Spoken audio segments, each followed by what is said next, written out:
Hinahanap nyo ba stainless na baonan para sa mga anak nyo, mga mare? Wes, heto na, 5 pieces, 200 plus lang, mga mare. Nakakasigurado ka nga laging mainit ang mga baon ng mga anak nyo. At transparent nga rin pala ang takip nito, kaya madali nyo makikita kung alin ang kanin at ulam.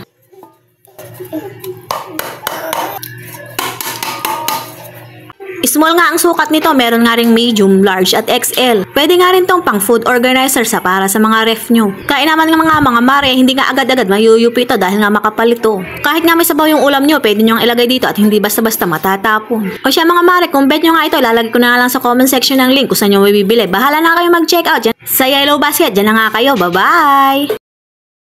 Naniniwala ba kayo mga mare ng electric pang ito ay gumagana lang dahil sa araw? Hindi mo na nga kailangan gumamit ng kuryente para lang makapag-electric pan, at dahil nga sa init ngayon ng araw, tamang-tama gagamitin natin ang init ng panahon. Itong electric pan nga na ito mga mare, gagamitin lang natin ng solar panel para nga makaandar na. At alam nyo ba mga mare na sobrang tipid nga sa kuryente pag nga may solar panel ka nga? At dahil nga lagi-lagi tayo nag-electric pan mapaaraw mama at paggabi, ay talaga na mabubutas na ang bulsa natin sa pagbabayad ng kuryente. Kaya ito mga mare, i-recommend ako nga sa intong solar panel. At kahit ilang electric pan nga ang idugtong mo dito, nako talagang gagana. Sa tindi ba naman ang sikat ng araw, ewan ko lang kung hindi ka ma-refreshing sa lakas ng electric pan. Ibibilad mo nga lang yung solar panel sa araw. Saka mo nga ikakabit yung cord dito sa electric pan upang makaandar. O, kita nyo mga mare, ito nagpapasindi na ako. Nabalagay mo na natin sa number 1. At talaga namang napakalakas nga ng ikot nito. Dito nga sa loob ng bahay namin, meron nga kaming 4 na electric pan at lahat yung gamitin lang ng solar panel. O diba? Laking tulong nga ito sa pagtitipid mo sa kuryente. Makakabawas nga tayo sa pagbabayad ng kuryente pag may solar panel ka na ganito.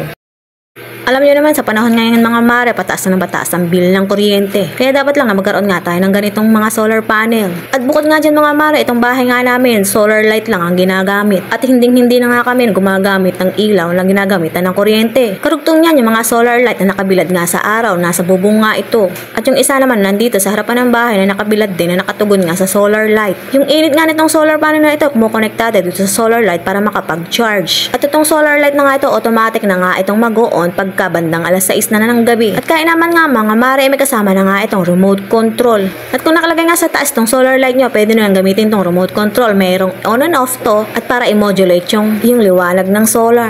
Kung dati mga mare, nasa 2,000 ang bill ng kuryente namin. Pero simula nung nagka-solar light kami at solar panel, nako, sinasabi ko nga sa inyo, ang laki ng binawas. Bali, 1K na nga lang binabayaran namin ngayon. Dahil ang ginagamitan lang ng kuryente namin ay yung refrigerator tsaka yung TV. Pero yung araw-araw na ginagamit natin, katulad nga ng electric pan at ilaw ay naka-solar na. Kaya nga mga mare, kung bet nyo nga ito, nasa comment section ng link kung saan mabibili. Bahala na kayo mag-check out. Nasa Yellow Basket nga lang yan at buy one take one. 6,000 watts nga ang pipiliin nyo. At yung IP67. Kaya mag-check out na kayo. No hassle na nga sa paglilinis ng glass window or sliding window ng bahay nyo. Kung dati-dati nga basahan ang ginagamit sa paglilinis ng bintana. Pero ngayon mas mapapadali na ang paglilinis natin ng glass window. Sa halagang 115 pesos nako, no hassle na nga sa paglilinis. Mag-i-spray ka nga lang tapos hahagurin mo itong panlinis. At ang kagandahan nito mga mare, pwede mong tanggalin nga yung pinaka-rag niya dun sa taas. At pwede mo rin labhan kung marumi na at saka mo na lang ibalik. Tapos itong nasa likod niya, ito nga pang finish ng paglilinis ng bintana. Pagkatapos mo nga siyang hagurin, ibabalik ta rin mo nga lang at ito na yung ginagawang panghagod din ng mga tubig. Kung meron ka na nga itong mga mare, mas mapapadali nga ang paglilinis mo sa glass window nyo or sliding window. Kaya mo nga lang siya mare i-handle dahil nga hindi sobrang kalakihan ito at hindi rin sobrang kaliliitan. Swak na swak nga pag naglilinis ka. Bale, lalagyan mo na nga lang sa pinaka-container niya ng sabon. At kung maglilinis ka na nga, i-spray mo na nga sa bintana tsaka mo hagod-hagurin. Baligtarin mo naman pag mag-finish ka na ng paglilinis. O diba mga mare, hindi nga tayo mahihirapan sa paglilinis ngayon. Kaya ano pa hinihintay niyo mga mare, nasa comment section nga yung link kung saan mabibili. I-check out mo na lang sa Yellow Basket. Huwag kang mag-alala mga mare dahil mura lang yan. Nasa 115 pesos nga lang yan. At maraming kulay na pagpipilian. O siya, dyan na nga kayo. Bye-bye! Mag-check out na kayo. Hello mga mare, it's Saturday nga ngayon. Kaya naman alam nyo na pag Sabado, sabon, banlaw, downing. Ganern. Kaya naman itong si Mudra, alas 6 pa nga lang, naggagayak na ng mga labahin. Akala ko nga nalipad na nga dito yung Mount Everest. Dahil bundok-bundok na nga nalabahin ang nalikom ni Mudra. Anyways, paglabas ko naman dito sa bahay namin, itong nakikita ko. Yung mga chikiting ko at yung pamangkin ko naglalaro nga dito ng sand. Nagbubuo-buo nga sila dito ng shape na ginagamitan itong clay. At nakita ko nga rin na gumagawa sila ng donut. Akala mo naman may panadirya sila. Kung gusto niya nga mga mare to para sa mga anak niya, isa-separate ko na lang ng video. Para nga direct niya nang mabibili. Anyway, maghapon na nga ng labahan at ito na nga naisampay na nga yung iba. Ito naman tatay kong super sipag. Nagtatanim na naman dito sa harapan namin. Kumuha nga siya ng mga room soil at ginalagay nga dito sa sako para pagtaniman nga ng talong. Malaki na kasi mga punla niya dun sa likod kaya naman ililipat niya na dito. At habang inaasikaso nga niya to, tuloy naglilinis na siya. Para nga gumanda itong harapan namin. At kung may pagandahan nga mga mare ng garden, ay nako sinasabi ko sa inyo walang tatalo sa tatay ko. Nung time nga nagtatrabaho pa nga siya sa eskwela, ay nako wala nga makakatalo dahil nga nag first place nga siya. Oo mga mare, nag first place nga yung eskwelahan dahil sa pagandahan ng garden. Nang dahil nga sa diskarte ng tatay ko. Kitang-kita niyo naman ang ebidensya mga mare. Magtatanong ka pa nga kung bakit. Ayan na nga't nailipat na nga yung punla dito sa sako. Diniligan nga ng bahagya para nga hindi malanta. Mag-aantay nga lang tayo ng 3 buwan bago nga magbunga to. At pag nga nagbunga to, saka ko na lang kayo kukwentuhan. At for the meanwhile mga mare, habang nga nagtatanim dito, nasa loob ako't naglilinis na naman. Ay nako, pag nanay ka nga, wala nga katapos ang linis ng bahay. Ang akala mo naman yung mansyon ng lililinis, pero araw-araw may dumi. O siya mga mare, dyan na nga muna kayo. Bye-bye!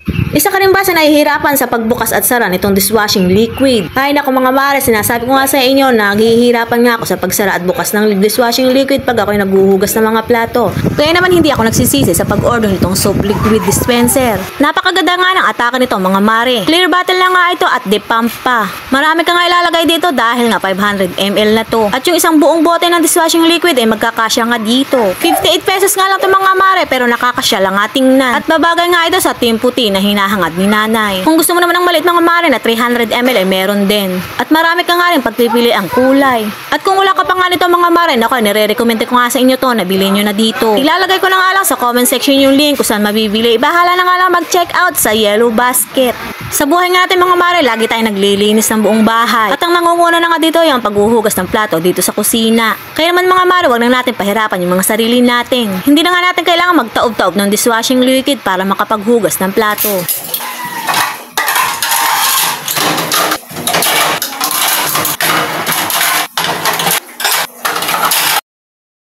O diba mga mare, no? Hassle na nga at makakasip pa tayo ng time para makapagpunas-punas dito sa lababo. Fast forward na nga mga mare at nagutom na nga maghugas ng plato. Kaya naman napaluto ako ng champurado na paborito ng anak ko. Saktong-sakto nga mga mare, nakita ko nga may tirang kanin dito sa kaldero. Kaya naman nagpabili na ako ng cocoa powder dito sa pamangkin ko. O siya, nung naluto na nga, nilagyan ko na nga ng asukal tsaka gatas para sa toppings. Kaya naman itong anak ko, inilalantakan na. At nakaubos na nga ng 1 tasa. O paano mga mare, patapos na nga itong video ko. At kung hindi ka pa nga nakaka-follow, mag-follow na nga kayo. At kung wala pa nga kayong liquid soap dispenser katulad ng kanina sa unang video ko ay mag-check out na kayo. Bye-bye! Kung dati-dati nagpapabaga ka pa nga ng uling at ilalagay mo sa planchang mabigat para lang makapagplansya ng mga uniform ng mga anak nyo. Pero ngayon mga mare, high-tech na nga ngayon ang plancha natin ngayon. Hindi ka na nga mabibigatan kapag naghahawak ng plancha at hindi na rin mga ngalawang ang likuran. At hindi ka na nga rin magwiwisik ng mga tubig para magandang hagod ng plancha. Kaya ito mga mare, nire-recommenda nga kasi ito. Magaan, maliit at may lagayan na nga ng tubig. Mag-i-spray ka na lang sa damit at hahagurin mo.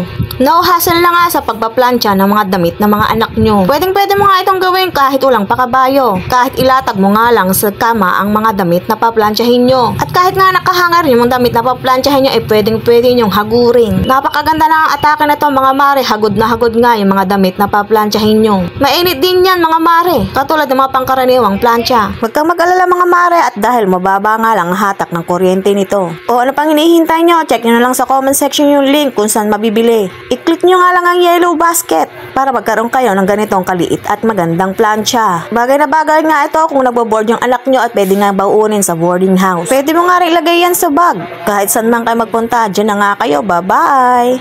Ay naku mga mare, highly recommended ko nga sa inyo ito. Metal dish rack organizer. Natamang-tamang nga kung malit nga lang yung space ng lababo nyo. Pwede nyo nga ilagay ito sa taas ng lababo nyo. Ang kagandahan nga nito mga mare full setup na nga ito. Lahat nga pwede nyong mailagay, ultimo sangkalan nyo. Pasok na pasok nga ito kung team aesthetic nga kayo. At meron din namang kulay black kung gusto nyo ng itim. At kagandahan nga nito mga mare, diretso na nga sa lababo yung tulo ng tubig ng mga plato nyo.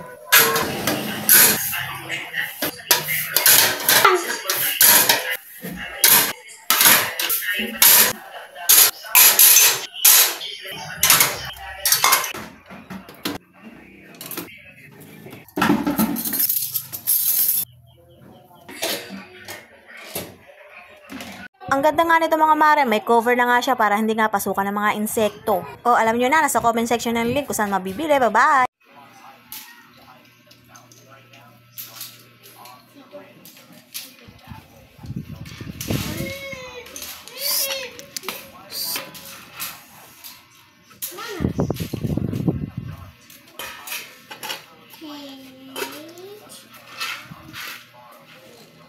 This is the watch.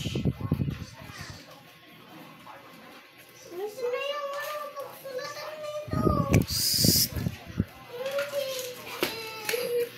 Wala yung pagsulatan mo.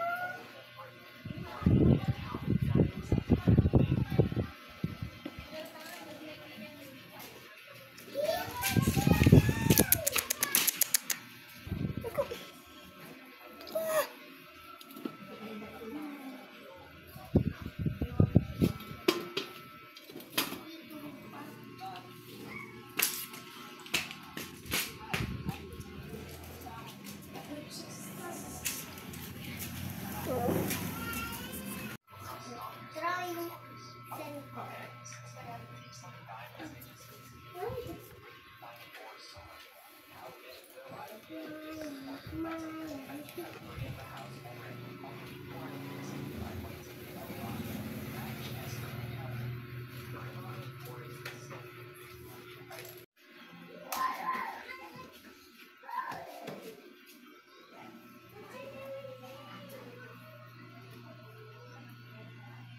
Pause mo muna.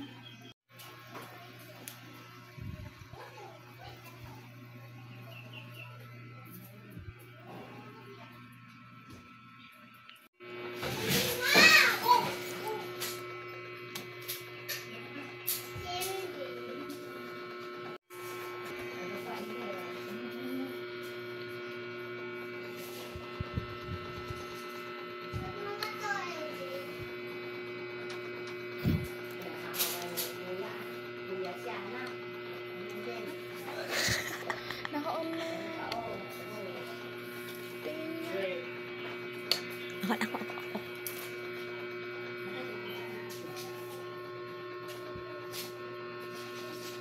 Niloloko niyo ako.